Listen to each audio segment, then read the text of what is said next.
Just months after the U.S. exit from Afghanistan, a Sioux Falls couple is reflecting upon the war that in some ways brought them together, only to separate them temporarily.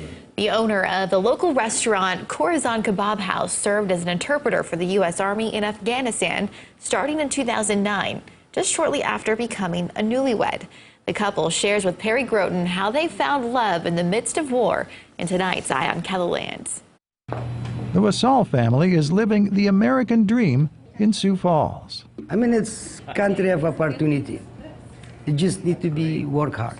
ARIAN WISAAL left Afghanistan in 1997, not long after the Taliban took control of the Afghan capital of Kabul. Okay. He came to Sioux Falls in 2003 and now runs his own restaurant. But in 2009, he became an interpreter for the U.S. Army in Afghanistan, out of a sense of duty and loyalty to his new homeland.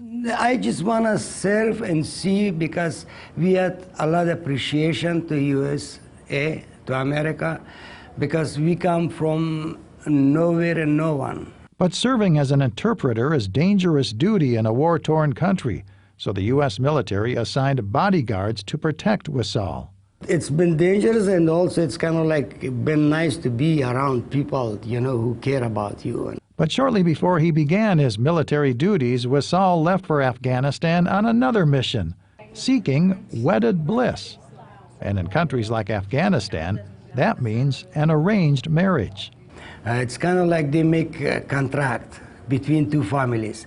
And after that, man and woman meets before marriage, like 1 or 2 times, talking. That arranged courtship took just a few months before the WISAALs were married. Well, I never experienced before marriage, so it was obviously strange, and you feel like nervous, you feel scared, but at the same time, you know you're starting a new journey of your life. And that journey for TAMANA WISAAL involved a fast-track move to South Dakota. ARIAN WISAAL was able to bring his new wife to Sioux Falls almost immediately because of his commitment to serve as a military interpreter. We speed the process, and I'm all appreciation to many of people in Sioux Falls. But just as TAMANA WISAAL was getting settled into her new surroundings in Sioux Falls, husband ARIAN left again for Afghanistan to begin his duties as an interpreter. It's obviously, it's sad, it's like you don't like it, but you know he's going to do something good, something better for the country, so you feel proud. TAMANA WISAAL says she quickly made friends in Sioux Falls who taught her how to speak, read, and write English. She was reunited with her husband in 2011 when he came home from his interpreter duties. The WISAALs are still waiting for more relatives still in Afghanistan to come to the United States, but they acknowledge that such a family reunion will be difficult with the Taliban now in power. It is really tough right now, because especially there is no embassy in Afghanistan, so they can go for an interview or something like that, so they have to wait for the borders from Pakistan or Iran or Tajikistan to open, and they can let them go to their country. Even though the U.S. no longer has a presence in Afghanistan anymore, ARIAN WISAAL is proud of his service as a military interpreter. Now he's focused on his business and his family, which speaks to the international language of love.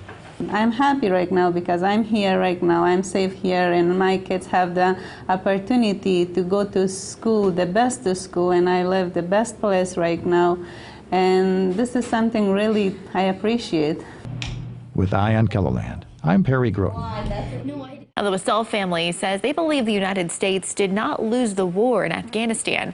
He blames corruption within the Afghan government for the Taliban's rapid rise to power. He says he's also glad the U.S. made arrangements to evacuate his fellow interpreters out of Afghanistan and out of harm's way.